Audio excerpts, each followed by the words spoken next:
네, 우리 이사야 29장 1절부터 4절까지 말씀을 우리 같이 한 목소리로 읽겠습니다. 1절부터 읽습니다. 슬프다 아리엘이여 아리엘이여 다윗이 진친 성읍이여 해마다 절기가 돌아오려니와 내가 아리엘을 괴롭게 하리니 그가 슬퍼하고 애곡하며 내게 아리엘과 같이 되리라. 내가 너를 사면으로 둘러 진을 치며 너를 애워 대를 쌓아 너를 치리니 내가 낮아져서 땅에서 말하며 내 말소리가 낮이기 티끌에서 날 것이라. 내 목소리가 신접한 자의 목소리 같이 땅에서 나며 내 말소리가 티끌에서 지껄이리라. 아멘. 오늘 이 말씀 가운데 하나님의 은혜가 넘치기를 간절히 기도하고 소망합니다. 우리 기도하는 마음으로 먼저 고백할까요? 하나님과 동행하겠습니다. 우리 옆 사람 축복하면서 하나님과 동행하십시오. 하나님과 동행하는 복된 날 되시기를 간절히 축복하고 축원합니다. 우리 이사야 29장 말씀을 보게 되는데요. 여러분들 1절에 나와 있는 아리엘이여라는 말이 나와요. 어디를 두고 하는 말일까요? 문맥을 보면 대충 알 수 있죠. 슬프다 아리엘이여 다윗이 진친 성읍이여 라고 말하면은 대번에 우리는 알게 되겠죠. 아, 예루살렘이구나. 예루살렘을 말하는구나. 성전이 있는 곳을 말하구나. 그거예요. 특별히 29장 말씀은요, 애굽, 강대국, 세상의 세력을 의지해서 어떻게든 버텨보려고 했던 인간적인 마음을 담고 있는 이 유다의 상황을 보면서 하나님께서 지금 어떤 마음을 갖고 계시는가 슬퍼하는 모습을 지금 이제 우리가 보게 됩니다. 하나님이 뭐라고 하실까? 우리들의 모습을 보면서 믿는다고 하면서 이 세상 살아가는 우리들을 보면서 과연 하나님이 무슨 생각을 하실까? 그것에 대한 이야기거든요. 사람이 그렇잖아요. 평상시 때는 그 사람의 진면목을 몰라요. 그 사람이 어떤 실력을 갖고 있고 어떤 이걸 헤쳐나갈 수 있는 능력을 갖고 있는지 알 수 없지만 언제 그것을 알게 되느냐? 어려움에 처할 때, 곤경에 처할 때 그 사람의 진면목을 우리가 알게 됩니다. 이스라엘 백성들의 그런 상황이죠. 위기에 처할 때 이들이 정말 무엇을 찾았느냐? 하나님의 백성이라고 하면서 아수르라고 하는 강대국이 쳐들어올 때에 그들이 이 위기의 상황 속에서 무엇을 의지했느냐? 하나님이 그 모습을 보고 계신다라는 거예요. 위기의 때에 그 백성들은 하나님을 정말로 찾지 않았고 열강을 찾았어요. 강대국을 찾았습니다. 하나님 마음이 얼마나 아프셨을까, 슬프셨을까 하는 내용이 우리가 읽었던 1절부터 4절까지 말씀에 담겨 있어요. 1절 말씀 다시 볼까요? 슬프다 아리엘이여, 아리엘이여. 다윗이 진친 성읍이여 해마다 절기가 돌아오려니와 라고 나와 있습니다. 하나님이 슬프다셔요. 굉장히 슬프다고 하십니다. 이런 표현이 사실 성경에는 자주 나오지 않는 표현이에요. 하나님 슬프다 이런 표현이 안 나와요. 아리엘은 여러분들 성경에 따라 좀 다르기도 하지만 주석이 되어 있는 성경을 있어요. 뭐 괄호 1번 뭐 또는 기역 그런 식으로 표현해가지고 설명이 나와 있는데 이 아리엘이라는 말을 번역을 해보면은요 하나님의 심장이라는 의미를 갖고 있대요. 하나님의 심장. 하나님의 심장이 어디 있어요? 근데 우리 인간적인 어떤 표현에 빗대서 보는 거죠. 심장 또는 하나님의 메신저, 하나님의 사자 그런 말로 번역이 되는 말인데 이게 무슨 말이냐? 그만큼 중요한 의미를 갖고 있다는 거예요. 굉장히 귀하게 여기시고 아끼는 존재. 그게 바로 아리엘이라는 거죠. 실질적으로는 예루살렘 믿는 자들, 하나님을 섬기는 자들을 아리엘이라고 말을 하고 있는데 그 아리엘이 지금 하나님 마음을 어떻게 하고 있어요? 아프게 하고 있는 거예요. 너무나도 아프게 하고 있는 거예요. 근데 그 아리엘이 하나님을 믿는 사람이라는 것이 1절 끝에 나와요. 해마다 절기가 돌아오려니와. 이 절기가 있다는 것은 무슨 말이냐? 예배를 드리는 사람이라는 이야기입니다. 기도하는 사람이고 찬양하는 사람이라는 말이 오늘 1절 말씀에 다 담겨 있어요. 아리엘, 믿는 자, 예루살렘. 하나님이 너무나도 소중하게 여기는 사람인데 그 사람이 어떤 사람이냐? 절기를 지키는 사람, 예배를 드리는 사람. 뭘 말할까요? 예배 때가 되면은 늘 형식은 갖춰요. 예배를 드리는 사람으로 기도도 하고 무릎 꿇고 기도하고 주여 주여 아버지 아버지 한다는 사람인데 그 사람의 진면목이 무엇이냐? 믿는 자인데 기도하는 자인데 예배 드리는 자인데 그 사람이 위기에 빠졌을 때에 정작 찾는 자는 누구다? 하나님이 아니라 다른 것들을 찾는다라는 것이 1절 말씀에 담겨 있는 거예요. 안타깝죠. 왜? 우리 모습 같을 때가 너무 많이 있잖아요. 자, 13절까지 쭉 한번 잠깐 넘어가 볼게요. 그 아리엘을 대상으로 이런 자들이라고 이야기를 하고 있는데 다시 돌아올 거예요. 1절로 돌아올 텐데 13절 전체를 다 한번 밑줄 그어보고 같이 한번 읽어볼 텐데 13절 읽어볼게요. 시작. 주께서 이르시되 이 백성이 입으로는 나를 가까이하며 입술로는 나를 공경하나 그들의 마음은 내게서 멀리서 떠났나니 그들이 나를 경외함은 사람의 계명으로 가르침을 받았을 뿐이라. 거기 제일 뒤에 사람의 계명으로 가르침을 받았을 뿐이라. 여기 밑줄 그으십시오. 자, 입만 열면 주여 주여 해요. 보세요. 13절 아리엘 예배드리는 자들이잖아요. 입만 열면 하나님 기도하고 찬양하고 우리 함께 모여서 기도해야 되는 거 아니겠냐라고 이야기합니다. 근데 그들의 마음은 뭐예요? 하나님의 계명이 아니라 누구의 계명? 사람의 계명으로 가르침을 받았다라는 이야기를 하고 있습니다. 저도 말씀을 전하기도 하고 여러분 말씀을 들으면서 하나님 말씀을 묵상하는데 저도 말씀을 전하면서 늘 고민하는 바가 그겁니다. 하나님 이 말씀을 하나님의 계명으로 제가 받아먹게 해 주시옵소서라고 기도를 해요. 여러분을 간절히 축원합니다. 우리 말씀을 묵상할 때에 이 말씀이 그냥 우리가 읽고 땡치는 그런 말씀이 아니라 하나님의 말씀으로 받아먹으시기를 축원합니다.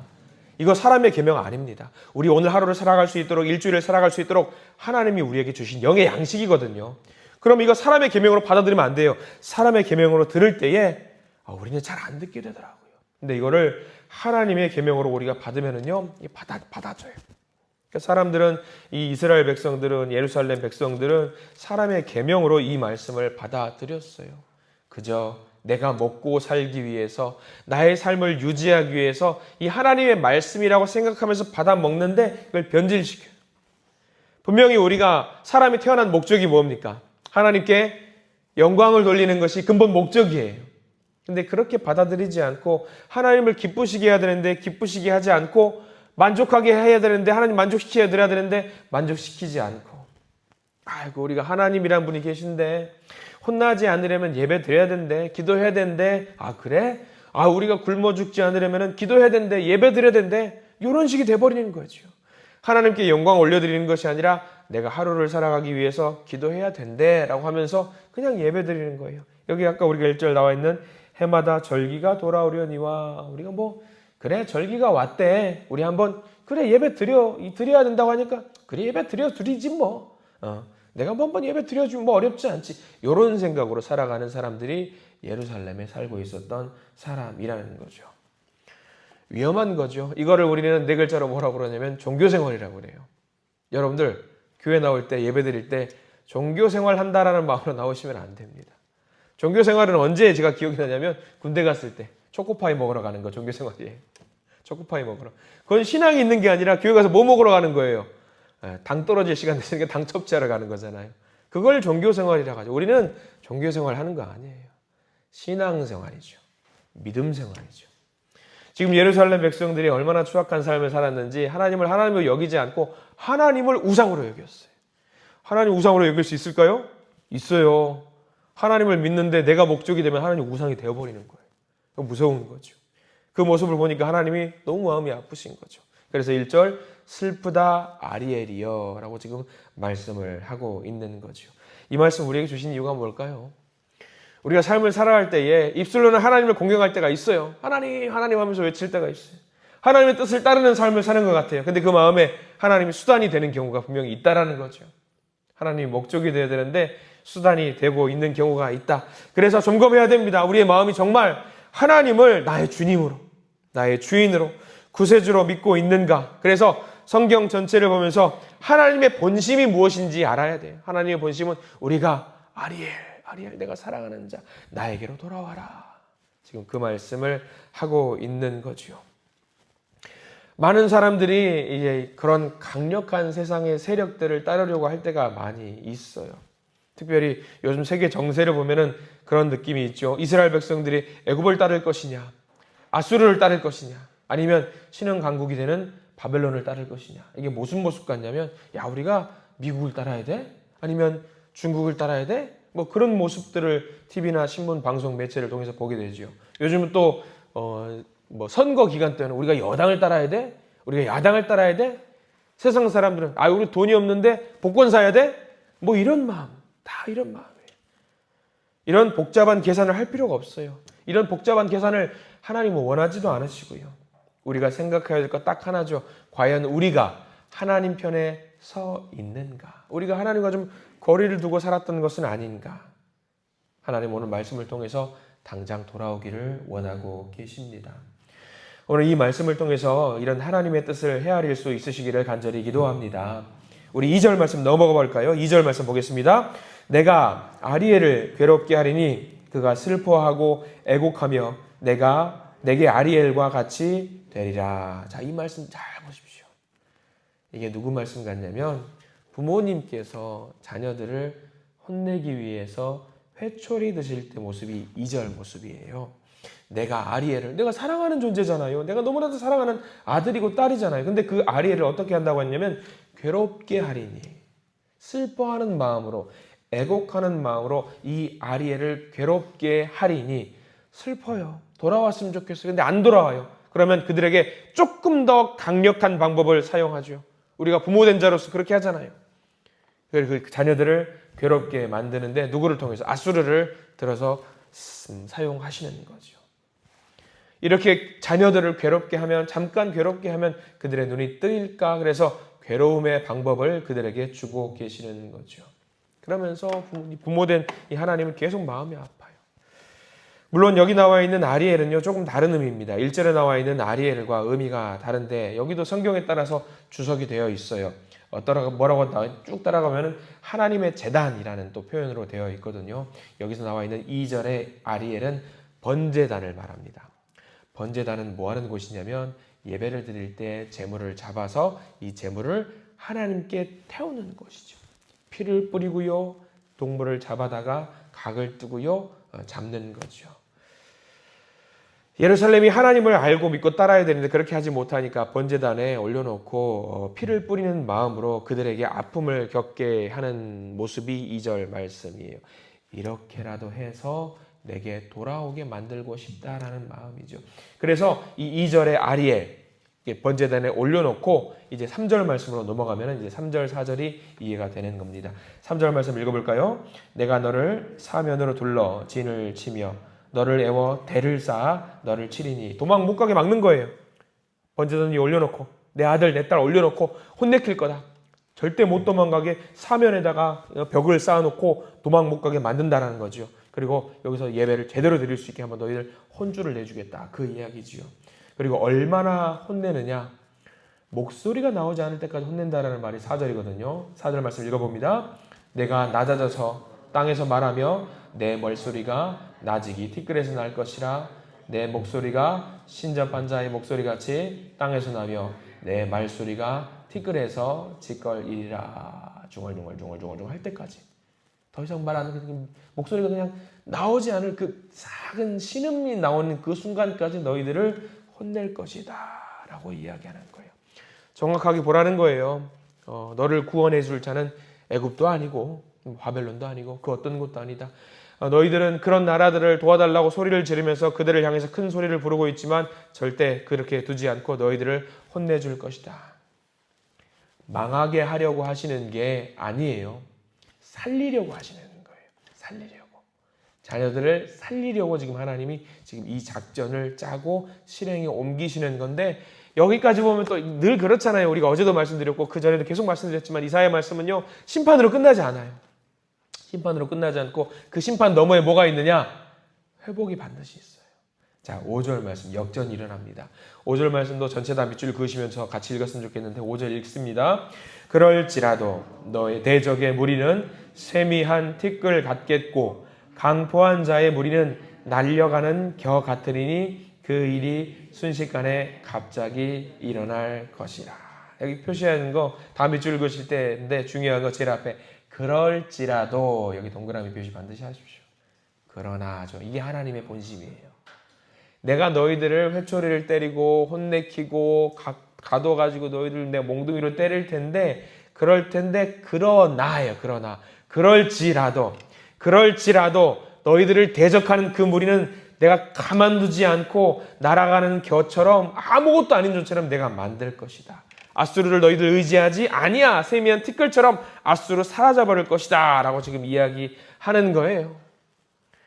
이 5절 말씀이 귀하죠. 4절까지 끝났으면 우리는 슬펐을 거예요. 아, 하나님 이제 진짜 혼내키기만 하시나 봐. 우리 여기서 끝나나 봐. 근데 그게 아니라는 거예요. 하나님 5절 주시는 이유, 너희들 아수르 의지하지 말고 나를 의지했으면 좋겠다. 너희들이 의지하는 그 아수르 티끌처럼 아무것도 아니다. 아무것도 아니다. 다 날려버릴 것이다.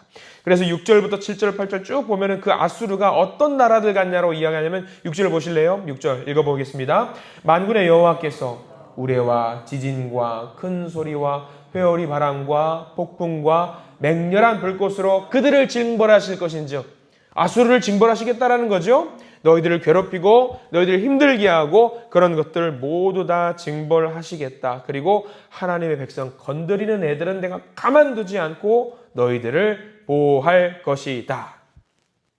7절 말씀 아리엘이 또 나와요. 7절에 아리엘을 치는 열방의 무리 곧 아리엘과 그 요새를 쳐서 그를 곤고하게 하는 모든 자는 꿈같이 밤의 환상같이 되리니라는 거죠. 8절도 그렇게 해서 계속해서 나와요. 예루살렘을 끝까지 지키시겠다라고 하는 하나님의 말씀이 오늘 기록되어 있는 말씀입니다. 왜? 이 아리엘이 누구기 때문에? 내 백성이기 때문에. 내 자녀이기 때문에. 나는 절대로 내 백성과 내 자녀를 포기하지 않을 것이다.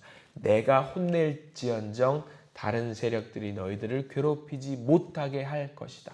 이 말씀 굉장히 큰 의지하는 말씀이에요. 그러면 이 말씀 의지하면은요, 우리가 누구한테만 잘 보이면 되냐? 하나님한테만 잘 보이면 되는 거예요. 하나님 책임져 주신다고 하셨으니까. 그러니까 이 말씀은요, 여러분들 심판의 메시지가 아니에요. 하나만 잘하면 되는 거잖아요. 하나님만 바라보면 되는 거잖아요. 이 세상 의지할 필요 없는 거잖아요. 보이는 권력 믿지 말고 보이지 않는 하나님을 믿어라. 그 이야기입니다. 오늘 29장의 핵심이 그겁니다. 우리가 주님을 배반했다라고 할지라도, 우리가 하나님을 거역했다라고 할지라도 하나님은 우리를 끝까지 포기하지 아니하신다. 이게 오늘 29장의 핵심입니다.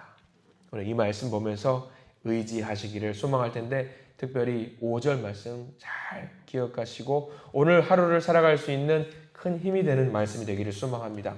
그럴지라도 너의 대적의 무리는 세미한 티끌 같겠고 강포한 자의 무리는 날려가는 겨 같으리니 그 일이 순식간에 갑자기 일어날 것이라.